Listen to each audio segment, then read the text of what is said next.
Welcome. I'm back here with Brian Cox, the CEO of SurgePays. We've talked with Brian multiple times before. The company's been working on a NASDAQ uplist for several months. SurgePays has now successfully completed that and uplisted the NASDAQ. Brian, how are you, man? Congratulations. Hey, thank you, sir. I'm doing fantastic. Awesome. Hey, obviously a lot going on the last couple of months to make this uplist happen. The last time we talked to you, you didn't even have a beard. You weren't uplisted to the NASDAQ yet. Totally different situation now, right? So let's dive in and talk about the changes. How has it been for you personally? How's the transition been for the company so far? Give us the roadmap for what's happening right now. No, sure. And I love talking about it. This was the reason we put the company together and merged private companies into the OTC vehicle, was specifically to get the NASDAQ. That's been our driving goal behind everything we put together. All of our products and services that were in the pipeline, we've now been able to start pushing out. And for me personally, I believed in this company and the opportunity so much. I put $7 million of my own capital to fund the company to this point. So there's a little bit of breathing room, personally, now that we've gotten here. But no, all joking aside, it was unique timing. And look, I'm not good enough to time this up, but we did have our revenue catalyst that hit simultaneous with the NASDAQ uplist.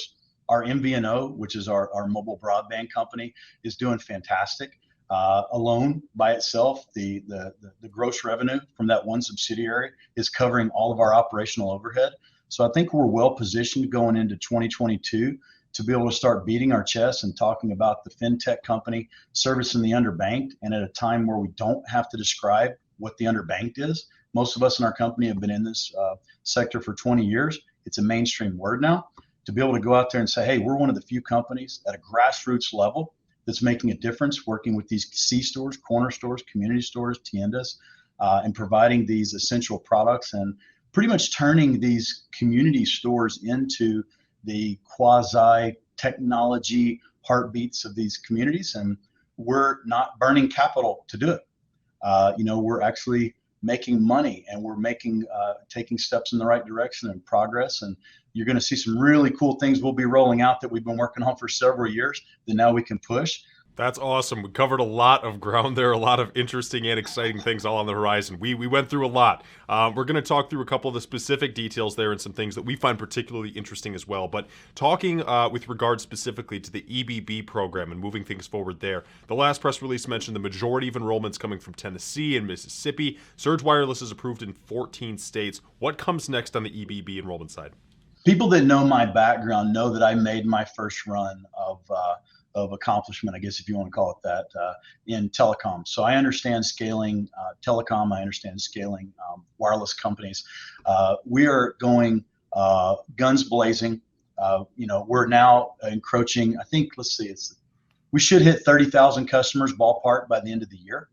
And folks that know how to do the quick math on the information we provided, how significant that is to our bottom line and top line. What the capital raise enabled me to do now, instead of kind of piecemealing and shoestringing our ability to bring in devices, that being tablets and smartphones, now we're locked and loaded.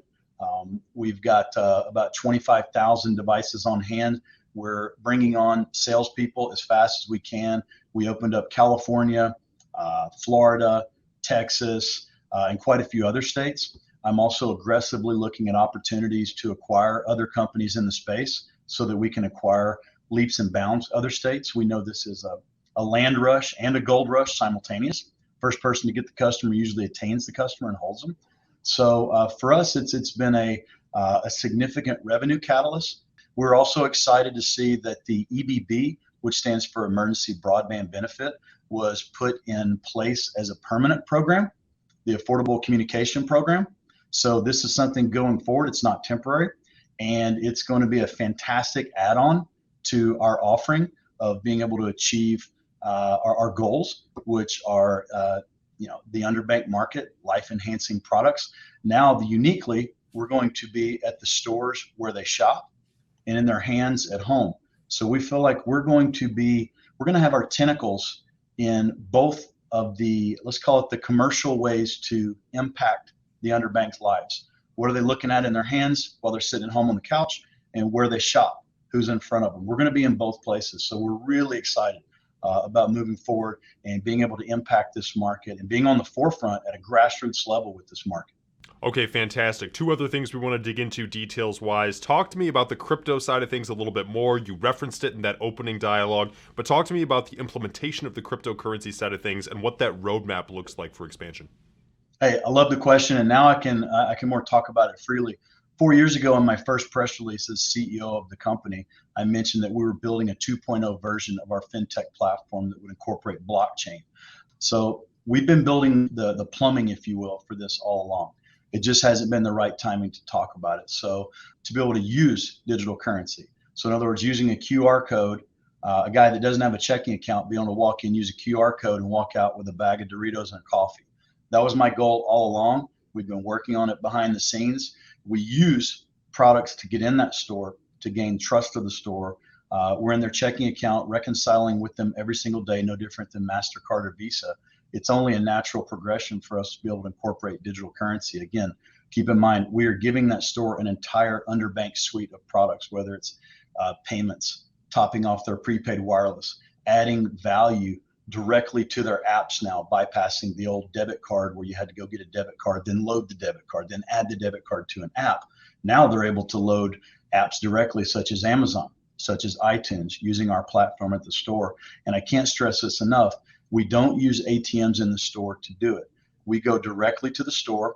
The clerk behind the counter, who's developed trust with that customer, is the one that does the transaction. All the customer who traditionally is a little less trusting and not financially sophisticated, they put their cash on the counter and they ask the clerk to do what they need done. That's the process that works. That's the process where you can maximize a rollout to reach the largest scale the fastest way possible. Amazing. And then last detail we want some more clarification on, Jason Aaron being added to the team. He's got a really impressive background. Can you tell us about the plans and the implementation side of things to grow the network and the sales side of the company? I sure can. Yeah, I'm super pumped about this. I've known Jason for a long time. He's, and sales guys always kind of stick together. One of my fears was I was going to need to lead the sales charge and not be able to wear the CEO hat, which it's very, very difficult to do both. So bringing a guy who's built out national sales teams and understands how to incentivize while keeping hungry, how to manage not just the sales and hit numbers, but also to manage the salespeople from a perspective of holding them accountable and encouraging them, and just an overall positive national sales team. So for us to be able to have salespeople that we control the message, we incentivize what products to push. We're ecstatic about that. Again, we're doing over 50 million a year in what I call the development phase of our company without a sales team. So when you start doing numbers of 20,000 stores, 50,000 stores, 100,000 stores, and then you look at sales per store per month, 1,000, 2,000, 3,000, those numbers get pretty staggering. And I think mainstream is waking up. Right now, I just saw an article in the Atlantic where it called the corner store market, bringing these stores into the technological world as the hub for the underbanked, is almost $1 trillion business. And it's a land rush, which is ironic because one of my slides in the roadshow that we did with our banker to get to NASDAQ, I used that exact same phrase. This is a land rush. The unique thing is we're already there.